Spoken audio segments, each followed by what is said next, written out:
Bonjour à tous, bonjour à toutes, bienvenue pour cette deuxième partie de l'émission Chemin de Traverse, ici à Paris, chez Yves Coppens. Yves Coppens, bonjour. Bonjour. Avec nous également Maud, bonjour. Bonjour. Et Antoine, bonjour. Bonjour. Yves Coppens, merci donc de nous recevoir ici à Paris dans votre bureau avec beaucoup de livres et différents objets. Nous allons parler de différents sujets. La dernière fois, nous avions terminé sur l'évolution créatrice. Et justement, donc à propos de l'homme, je laisse la parole à Antoine. Monsieur Coppens, la conscience est une des caractéristiques de l'être humain. D'où vient-elle ? Est-elle une simple évolution de la mémoire, avec finalement un être humain primitif qui dit « je vois, je retiens, et ensuite je pense donc je suis » ou est-elle le produit de facteurs plus complexes comme la vie en société ? Oui, je dirais un peu les deux. C'est une manière de m'en sortir. Je pense que toute l'histoire de l'évolution est une histoire naturelle. Mais cette histoire naturelle, elle entraîne évidemment beaucoup d'autres aspects. Et en l'occurrence, cet aspect dont vous parlez, qui est la pensée, et qui est un état supérieur dans toute l'histoire de 4 milliards d'années quand même, toute l'histoire de 4 milliards d'années de vie, ce qui est considérable. Et ce qui fait penser d'ailleurs que dans l'avenir, actuellement l'homme est l'homo sapiens, cet homme-là a déjà pensé à beaucoup de choses, créé beaucoup de choses, dont d'ailleurs des interventions sur sa propre évolution, ce qui n'est pas simple à retenir, à circonscrire et à prévoir. Et dans l'avenir, il se passera encore sûrement beaucoup d'autres choses, parce qu'il n'y a pas de raison que nous soyons au terme de cette longue histoire. Donc l'évolution innove à chaque fois. Ce qui est agréable pour le paléontologue, c'est que, par définition, cette innovation est liée aux circonstances, et comme les circonstances à venir, on ne les connaît pas, donc on ne peut pas connaître dans le sens de cette évolution future. Mais cette pensée arrive en effet, on la trouve, enfin la réflexion, on la trouve de plus en plus, l'intelligence, on la trouve de plus en plus chez l'animal, ce qui est un peu normal. Mais cette intelligence, elle se transforme, elle s'améliore, elle se complique, etc. Et ce sens-là est un sens que l'on peut a posteriori comprendre. Ce que je pourrais vous dire encore, c'est que cette évolution, elle se fait de manière progressive, c'est-à-dire qu'elle est plus quantitative que qualitative. Et à cet égard, moi j'aime beaucoup citer Teilhard de Chardin, qui avait compris ça depuis longtemps, qui était un excellent paléontologue, et qui disait « l'homme est entré sans bruit ». L'homme est entré sans bruit, ça veut dire qu'il vient bel et bien de toute cette longue histoire de 4 milliards d'années d'histoire de la vie, mais qu'en même temps, il est arrivé dans cette filière-là, dans cette filiation-là, et puis il a fait ce que nous sommes aujourd'hui, quoi. Donc l'avenir sera encore plus extraordinaire. Je dis ça à tous les enfants que je rencontre, parce qu'en général, on leur fait un triste tableau de l'avenir, ce qui est absolument stupide. Et donc je leur dis, ne vous faites pas de soucis, votre avenir sera complètement différent du passé que nous avons vécu, mais il sera aussi beau, aussi extraordinaire, et j'aimerais bien le vivre avec vous. Et nous de même. Monsieur Coppens, est-ce que vous voudriez nous offrir une de vos fameuses beginning jokes dont vous avez l'habitude et dont vous nous avez habitués ? Merci beaucoup. Ben, vous savez, en général, lorsque des personnes dans des conférences me présentent, à ce moment-là, je réfléchis au beginning joke adéquat ou pas.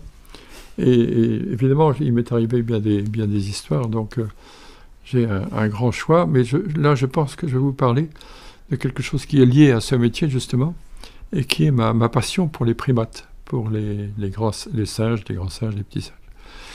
Il se trouve que je suis parti au Tchad en 1960. Et je suis parti au Tchad avec un crédit du Centre national de la recherche scientifique. Alors, je ne veux pas critiquer cette institution qui est importante, brillante, mais qui n'est jamais très, très généreuse. C'est-à-dire que, surtout à l'âge que j'avais, je suis parti avec un crédit qui me permettait de faire l'aller-retour, c'est déjà quelque chose. Ils avaient prévu de me ramener en France, mais sur place, je ne pouvais pas faire grand-chose. Alors, arrivé sur place, j'ai cherché du boulot, et j'ai trouvé un travail de prospecteur dans une mission qui s'appelait la mission hydrogéologique, mission de recherche de l'eau, mission hydrogéologique de l'Institut équatorial de recherche et d'études géologiques et minières.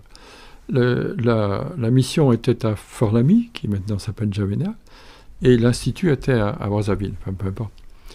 Et dès que j'ai eu ce poste, on m'a dit voilà, c'est un poste du pays, et vous devez donc aller vous présenter au ministre. Évidemment, ces pays étaient des jeunes pays.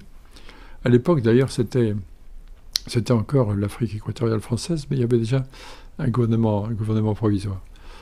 Donc, je suis allé voir le ministre qui s'appelait M. Touragaba. M. Touragaba, c'était un grand Africain de la tribu Sara, très, très, très, très beau, très gentil, très jeune, très, très jeune. Et il me reçoit très, très aimablement. Et il m'écoute. Je dis, voilà, je suis venu faire de la paléontologie, mais je suis embauché comme prospecteur, donc je vais aller chercher en même temps de l'eau et des ossements et des fossiles. Et il m'écoute, et puis au bout d'un certain temps, il me dit, qu'est-ce que vous faites ce midi? Je n'ai pas compris du tout la question. Et en fait, je dois vous dire que j'étais venu là, j'avais emmené ma jeune femme, j'étais jeune marié, et donc j'étais pas seul à Fort-Lamy, et je lui dis, rien de particulier, monsieur le ministre, non, rien de spécial. Il me dit, voulez-vous venir déjeuner à la maison? Alors, je dis, non, je ne peux pas, parce que j'ai omis de vous dire que je n'étais pas seul, je suis ici avec ma jeune femme. Et il me dit, mais monsieur Coppens, vous savez bien, on n'invite jamais un singe sans sa queue. Voilà, c'est de là que vient ma passion pour les petits singes et grands singes. Yves Coppens, pour l'évolution, vous prenez l'exemple de l'homme qui travaille, c'est-à-dire l'Homo habilis. Vous dites que l'inné et l'acquis jouent de concert. C'est-à-dire c'est-à-dire que à ce moment-là, l'inné, bien sûr, c'est toute l'histoire de l'évolution biologique, hein, ça va de soi. Et puis le développement du cerveau dont on a déjà parlé, le développement du cerveau fait que l'homme, tout d'un coup, invente. Le cerveau devient une exaptation, on l'a déjà dit, et cette exaptation donne au cerveau des possibilités qu'il n'avait pas auparavant, en tout cas qu'il ne se permettait pas auparavant. Et ceci lui permet en effet non seulement de se développer, mais d'utiliser cette évolution, ce développement. Et si j'ai parlé d'acquis et d'inné, c'est parce que je me suis trouvé un jour sur le terrain, et le terrain, c'est quand même la référence, c'est quand même au terrain qu'il faut s'adresser. Si on a une question qui vous taraude, il faut la tester sur le terrain. Or, il se trouve que sur le terrain, dans un site qui se trouve tout près 50 km d'Addis Abeba, pas du tout les grands sites du sud où j'ai travaillé 10 ans, ni les sites du nord-est où on a trouvé Lucie, où j'ai travaillé 7 ans, mais un autre site qui est à 50 km encore une fois d'Addis Abeba, en altitude, et qui s'appelle Melka Kontouré. Et à Melka Kontouré, il y a toute une série de sites d'habitat préhistorique, d'habitat. Donc on a les restes humains, les restes d'animaux qu'ils consommaient, et puis les outillages qu'ils ont fabriqués. Or, ce que j'ai trouvé là m'a beaucoup, beaucoup étonné et m'a enchanté en même temps. J'ai trouvé, on va les appeler ABC pour mieux comprendre. J'ai trouvé un homme, c'est habilis en fait, mais peu importe, un homme A qui fabriquait un outillage A. Et puis ensuite, l'homme A évoluait, il devenait l'homme B, et l'homme B fabriquait toujours l'outillage A. Ce qui veut dire tout à fait clairement que l'évolution biologique est sur sa lancée, et elle va plus vite que l'évolution technologique. Puis l'homme B finissait quand même par faire l'outillage B, et il devenait l'homme C qui faisait l'outillage B. Toujours la même chose, toujours un grand élan de la biologie qui avançait beaucoup plus vite que l'évolution technologique, que l'acquis. Mais l'acquis était là un peu sournoisement caché et se développait, mine de rien, à bas bruit, mais ne s'en développait pas moins. Et après, on passe à un hominidé un homme fossile qui s'appelle D, si vous voulez. Et puis l'homme fossile D fait de l'outillage C. Et puis ensuite, le D fait de l'outillage D. Puis ensuite, le D fait de l'outillage E. Puis ensuite, le D fait de l'outillage F. C'est-à-dire qu'à un moment donné, la biologie piétine et la technologie s'envole. Autrement dit, l'idné fait du surplace. L'homo sapiens, il est sapiens, il est sapiens, il est sapiens. Alors que la technologie, elle s'envole et puis elle plante là derrière elle. Autrement dit, cette démonstration, je me rappelle, ça avait beaucoup plu à Michel Serres. Cette démonstration est celle sur le terrain du développement dans la foulée de l'inné, incontestablement. Et puis, grâce à cette évolution particulière du système nerveux central, et en particulier de l'encéphale, et en particulier du cerveau, l'acquis naît, et cet acquis se développe doucement, à l'ombre de l'autre, et puis à partir d'un certain moment arrive à un niveau de l'autre, et puis il s'envole, quoi. Donc c'est ça que j'avais tenté de montrer, et en même temps de démontrer, c'est la manière dont l'acquis petit à petit prenait le pas sur l'inné, et puis finalement laissait l'inné derrière lui. Qu'est-ce que vous écoutez en ce moment comme musique, et qu'est-ce que vous aimeriez faire partager aux auditeurs? Sûrement Jean-Sébastien Bach, ça c'est toujours mon ami préféré. Et je vais souvent dans un petit temple qui est tout près d'ici, un petit temple protestant, qui s'appelle le Foyer de l'âme d'ailleurs, et où il y a le premier dimanche prochain, le premier dimanche de chaque mois, une cantate. Et c'est toujours superbe, quoi. Et Jean-Sébastien Bach est un monsieur étonnant, si étonnant qu'il m'a beaucoup influencieux, je ne peux pas dire ça, mais en tout cas enchanté. J'aurais pu le citer tout à l'heure quand vous m'avez demandé quel homme j'aurais aimé rencontrer. Et je suis allé pour le plaisir de rencontrer, en tout cas sa mémoire. Je suis allé en Allemagne, dans l'est de l'Allemagne, je suis allé à Leipzig, je suis allé à Weimar, je suis allé voir ces anciens orgues et ces anciens environnements. Et ça, je ne m'en lasse pas forcément. C'est un drôle de personnage, oui. Monsieur Yves Coppens, vous parliez justement d'un petit temple. À quel moment peut-on voir Dieu dans son travail de paléontologue? Dieu dans votre vie, finalement? C'est toujours une question importante et intéressante. Dieu, je le vois partout, si on peut dire ça comme ça. C'est pas extraordinaire. Je veux dire que lorsqu'on dépasse un petit peu l'activité et le constat de ce que l'on fait dans la vie scientifique en permanence, il reste les questions essentielles qui sont pourquoi l'univers? Et pourquoi dans cet univers le développement l'apparition des étoiles? Pourquoi les étoiles ont une naissance, une vie, une mort? C'est quand même bizarre. Pourquoi pourquoi le changement permanent de cette matière au point d'arriver à une matière vivante? Pourquoi cette transformation de la matière vivante? Pourquoi tout d'un coup, c'est pas vrai, mais au fil de cette longue histoire, l'homme, en gros, mais je veux dire ça de manière un peu grossière, qu'est-ce qu'on fout là, quoi? Donc c'est affreux de répondre de cette manière grossière à une question aussi noble. Qu'est-ce que je peux vous dire à ce sujet? Ça me semble essentiel. Et par ailleurs, la notion de symbole, qui est quand même liée à la notion du sacré, on la voit bien apparaître, quoi. Et on la voit, moi je pensais auparavant qu'elle apparaissait avec l'homme, avec le genre humain, avec le genre homo, en l'occurrence homo habilis ou un autre. Et en fait, avec les résultats actuels de la recherche, on trouve des pierres taillées dès 3 300 000 ans.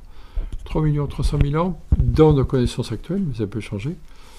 Ce ne sont pas les humains, mais les préhumains. Ce sont des préhumains.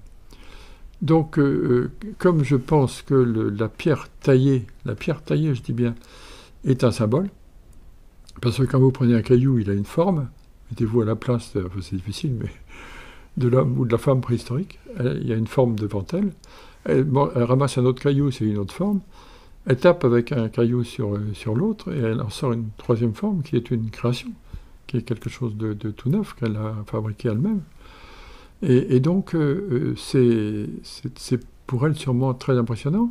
Et je crois que même si ce bout de caillou nouveau a une fonction, est destiné à une fonction, à faire quelque chose, je pense qu'il est symbolique. Je l'ai dit depuis très longtemps, et ça avait beaucoup marqué d'ailleurs certains collègues italiens ecclésiastiques à des époques anciennes, quand j'étais enseignant à Bologne. Mais je pense vraiment que c'est le premier symbole. Et je vais encore plus loin désormais, parce que, comme vous le savez sans doute, nous avons des ancêtres communs, les chimpanzés et nous. Des ancêtres communs qui ont 10 millions d'années. C'est plus 3 millions, 300 millions, c'est 10 millions d'années cette fois. Et ces ancêtres communs, c'est une famille que l'on appelle hominidés. Et les hominidés recouvrent donc toute l'histoire des chimpanzés, toute l'histoire des humains. Or, du côté chimpanzé, on constate aujourd'hui, ça ne veut pas dire que c'est la même chose hier, mais on constate aujourd'hui que les chimpanzés ont des rituels. Donc ils ont aussi des symboles en quelque sorte. Aujourd'hui, où on peut les observer la nuit, et on utilise des drones pour cela, c'est tout nouveau, dans une forêt de Côte d'Ivoire, on a vu ces chimpanzés ramasser des pierres, noires paraît-il, enfin un certain type de pierres, et aller en faire des petits tas au pied de certains arbres. Et puis ils s'en allaient, quoi. Et comme on continue à suivre ces chimpanzés-là, ils n'ont pas, ça n'a pas d'usage, ils n'en font rien de leur petit tas de cailloux. Donc c'est très impressionnant. Et par ailleurs, Jane Goodall avait depuis longtemps, Jane Goodall qui est une Anglaise qui a travaillé beaucoup sur les chimpanzés, avait depuis longtemps observé sur ces chimpanzés de Tanzanie une sorte de rituel. C'était au moment de la pluie, il y a une grande saison sèche et puis arrive la saison des pluies. Et au moment du début de la saison des pluies, les chimpanzés mâles se feraient une sorte de procession avec des grandes feuilles, genre feuilles de bananier, avec les femelles regardant passer ce défilé. Ça m'a paru au départ un peu trop anthropomorphique pour être une réalité. Et j'ai revu Jane Goodall il n'y a pas longtemps et je lui ai dit « Est-ce que tu confirmes cela ?» Elle m'a dit « Oui, absolument. Je l'ai observé à d'autres reprises et d'autres chercheurs dans d'autres forêts ont observé ça aussi. » Alors si les chimpanzés d'aujourd'hui, ceux d'hier on n'en sait rien, si les chimpanzés d'aujourd'hui sont arrivés à ce degré de symbolisme, pourquoi à ce moment-là ne pas faire remonter l'origine du symbole, et dans une certaine mesure, c'est osé ce que je veux dire, mais l'origine du sacré, dans une certaine mesure, mais c'est encore plus gonflé, l'origine du sens religieux, aux ancêtres communs, qui se sont partagés l'évolution des chimpanzés qui arrivent à ce degré de symbolisme aujourd'hui, peut-être avant, et qui ont été aussi à l'origine des hominidés, qui depuis 3 300 000 ans fabriquent incontestablement des symboles. Donc voilà, le sens religieux, non, je dirais le symbole, quoi. Disons, les symboles remontent pour moi à 10 millions d'années. Est-ce que c'est un peu le symbole du défilé du 14 juillet, finalement, où les troupes défilent avec les armes et où tout le monde, y compris les femmes, enfants, regarde C'est-à-dire que c'est une cérémonie. Et c'est une cérémonie qui, forcément, commémore quelque chose. Le 14 juillet, ça commémore la révolution de 1789. C'est d'ailleurs une drôle d'idée, mais ça, c'est autre chose. En l'occurrence, la commémoration à laquelle on assiste chez les chimpanzés, c'est la commémoration de l'arrivée de la pluie, qui est attendue chaque année aux mêmes époques, en gros, même s'il y a des changements climatiques. Et ce changement climatique, cette arrivée des pluies, est particulièrement importante pour eux parce que ça permet de voir certaines plantes mieux pousser, certains fruits mieux mûrir, et les fruits, c'est leur alimentation, etc. Donc, il y a de la joie ici aussi, quand le début du printemps, on est tout heureux, tout joyeux, tout émoustillé de voir revenir dans ces pays saisonniers, de voir revenir le temps qu'on appelle beau, et de la même manière, un petit peu l'été, parce que c'est communément, en tout cas dans nos pays, une période de détente, et puis l'automne, enfin, etc. Je ne vais pas vous les défiler, mais c'est un peu la même chose. Donc c'est vraiment symbolique par excellence, rituel par excellence. Yves Coppens, vous évoquez dans vos livres votre collègue, si j'ose dire, Albert Jacquard, parce que bon, il était biologiste, généticien, philosophe, en tout cas c'était un sage. Il est mort en 2013, d'ailleurs il a écrit un paquet d'ouvrages, vous l'avez bien connu. Lui, il parlait de compétition, et en fait il décriait un peu la compétition jusque dans l'école et le sport, etc. Vous n'êtes pas tout à fait d'accord avec cette vision des choses, Yves Coppens? J'aimais bien Jacquard, et je l'ai forcément bien connu. Et comme il est arrivé, et il arrive toujours d'ailleurs, que j'organise les plateaux de conférenciers sur des paquebots, je l'avais invité une année à venir, ce qui l'a beaucoup étonné parce qu'on a été un petit peu en désaccord sur certains sujets pendant un certain temps. Mais il est venu bien volontiers, et il a bien sûr raconté ses propres convictions, ça va de soi. Mais moi, je n'ai rien contre ça, quoi. Alors, ce que je lui disais, c'est qu'il ne fallait pas être angélique. Il n'y avait pas que je lui dise ça, d'ailleurs. On peut comprendre, hein. Il ne fallait pas être angélique, c'est-à-dire que la compétition, elle est inhérente à la nature humaine, et il n'y a pas de raison que, pour le moment, en tout cas, elle change. Peut-être que le sapiens que nous sommes va changer d'espèce et va devenir un jour sur sapiens ou je ne sais pas quoi, mais autre chose. Et peut-être que dans cette nouvelle espèce, il y aura une meilleure répartition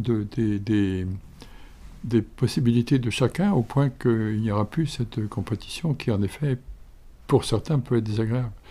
Mais je me souviens de la révolution de 1968, on peut appeler ça comme ça, hein, où tout était mis à plat, on était tous égaux, et puis vous allumiez votre télé, et puis vous aviez des matchs où il y avait des gagnants et des perdants, hein, donc c'était un petit peu pareil.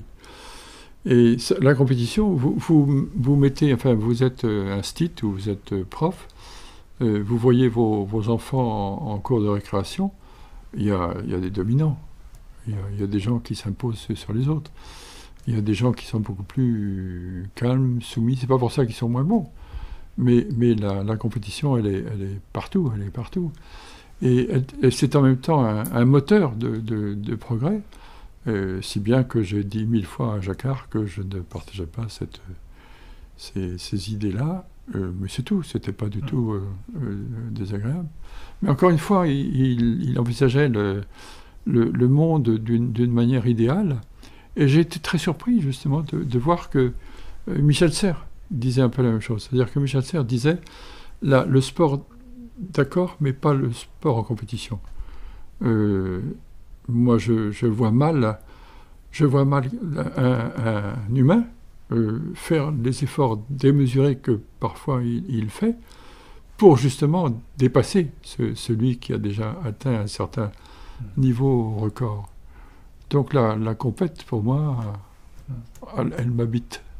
Oui, mais justement. D'ailleurs, vous avez dirigé des thésards, et d'ailleurs, vous étiez un peu le chef d'équipe, on peut dire. Et on vous appelait d'ailleurs Daugry. Qu'est-ce que c'est qu'un Daugry? C'est flatteur comme terme ou pas, Yves Coppens? Écoutez, on peut prendre comme ça comme on veut. Mais c'est vrai que cette histoire-là m'est arrivée au Musée de l'Homme, en fait.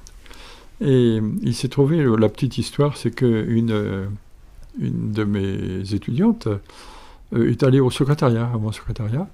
J'étais directeur à ce moment-là, c'est-à-dire que j'avais un pool de secrétaires. Hein. Aujourd'hui, j'en ai aucune, mais j'avais 3 secrétaires, c'était bien. Hein. Et donc, elle est allée bavarder, comme souvent ces jeunes chercheurs, avec les secrétaires, surtout quand ces chercheurs avaient des choses à demander. Et elle a dit, elle a dit à ses secrétaires, j'aimerais bien aller faire une mission à tel endroit, mais il faut que je demande à Daugry. Et il y avait un autre chercheur qui était présent, et c'est lui qui est venu me moucharder en disant, vous savez comment on vous appelle? Alors, dos gris, c'est ce qu'on appelle en anglais silverback. Et comme on aime bien copier les Anglais, on dit désormais dos argenté. Mais en fait, en français, à une certaine époque, c'était vraiment le dos gris.